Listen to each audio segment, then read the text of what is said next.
কি ভাবছেন? বিফ কাবাব? না, একদমই না। রেস্টুরেন্টে আমাদেরকে কিভাবে বোকা বানানো হয়, আজকে আপনাদের সাথে সে রেসিপিটা শেয়ার করব। হ্যালো এভরিওয়ান, আসসালামু আলাইকুম। কেমন আছেন সবাই? আশা রাখি ভালো আছেন।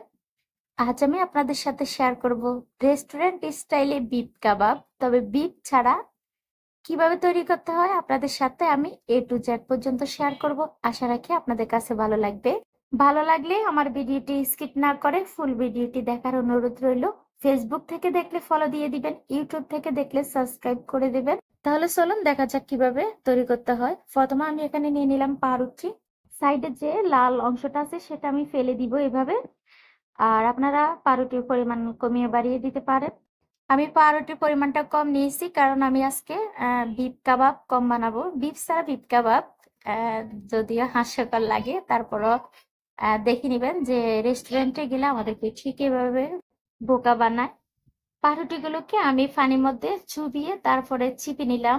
আর দিয়ে দিলাম সাথে পেঁয়াজ কুচি, ধনিয়া পাতা কুচি, কাঁচামরিচ কুচি। পেঁয়াজের পরিমাণটা আমি সম পরিমাণে দিয়েছি।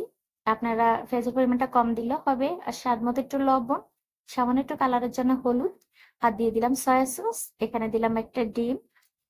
আর আজকে আমি ডিমের মধ্যে কোট করব না, তার জন্য ডিমটা আমি এখানে দিয়ে দিলাম। আর এখানে দিয়ে দিলাম কর্নফ্লাওয়ার। এখানে আমি 2 টেবিল চামচের মতো কর্নফ্লাওয়ার দিয়েছি। আর দিলাম একটা ম্যাজিক মশলা।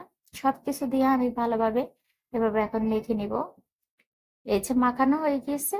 যদি মনে করেন ডোটা একবারে পাতলা, সেক্ষেত্রে আপনারা পাউরুটিটা বাড়িয়ে দিতে পারেন। আর যদি শক্ত হয় তাহলে আপনারা ডিমের পরিমাণটা বাড়িয়ে দিবেন। এই যে এখানে লাগছে আমি ব্রেড ক্রাম্বস। এই ব্রেড ক্রাম্বস কিন্তু আমি বাসায় তৈরি করেছি। এই ভিডিওটা অলরেডি আমার ইউটিউবে দেওয়া আছে, আপনারা দেখে নিতে পারেন। অনেক সময় পাউরুটি বাসায় আনলে অনেকে খেতে চায় না, বা টোস্ট বিস্কুট, এই দুটো আপনারা যদি বেশি থাকে তাহলে আপনারা এইভাবে ব্রেড ক্রাম্বস বানিয়ে নিতে পারেন। এই ব্রেড ক্রাম্বস দিয়ে কিন্তু আপনারা চিকেন নাগেটস, বিফ কাবাব বা চিকেন কাবাব এগুলা বানিয়ে নিতে পারেন খুবই সহজভাবে। বেশি করেও খেতে পারে বাসার মধ্যে তৈরি করলে। আর আমরা রেস্টুরেন্টে খেতে গেলে টাকা হয়তো বেশি লাগে, তার জন্য আমার মনে হয় আমরা বাসার মধ্যে তৈরি করে খেলে কিন্তু ভালো হয়। আমি যেহেতু আজকে রেস্টুরেন্টে কিভাবে বোকা বানানো হয় সেই রেসিপিটা শেয়ার করলাম। আর অরিজিনাল যে বিফ কাবাব আছে সেটা আমি আপনাদের সাথে শেয়ার করব খুবই তাড়াতাড়ি। আপনারা কিন্তু অপেক্ষা থাকেন, তখন দুটো বানিয়ে বুঝতে পারবেন যে কোনটা বেশি ভালো লাগে। এখন আমি এই যে তেলটা আগে থেকে গরম করে নিয়েছি। আর এভাবে আমি একে একে সবগুলো দিয়ে চুলার হিটটাকে আমি একেবারে মিডিয়াম টু লো হিটে রাখবো।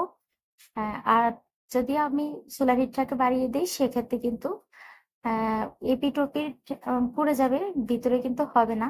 আর আমার ভিডিওটি আপনারা দেখার পরে কিন্তু নতুন হলে সাবস্ক্রাইব করে দেবেন, প্লিজ প্লিজ প্লিজ। আর ফেসবুক থেকে দেখলে ফলো দিয়ে দিবেন, যাতে আমি পরবর্তীতে ভিডিও ছাড়ার সাথে সাথে আপনারা নোটিফিকেশন পেয়ে যান। দেখুন কতটা সুন্দরভাবে ভাজা হয়ে গিয়েছে। যদিও বিফ ছাড়া বিফ কাবাব, তারপরও খেতে দারুণ মজা লাগছে।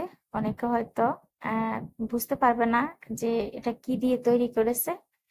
দারুণ একটা ফ্লেভার আসে। আর আমি আবারও বলছি আপনাদেরকে, আমি বিফ কাবাব কিন্তু বানিয়ে দেখাবো, অপেক্ষায় থাকেন।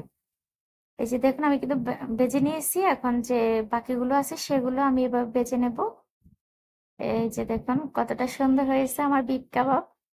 আজ এই পর্যন্ত, সবাই ভালো থাকবেন। আল্লাহ হাফেজ।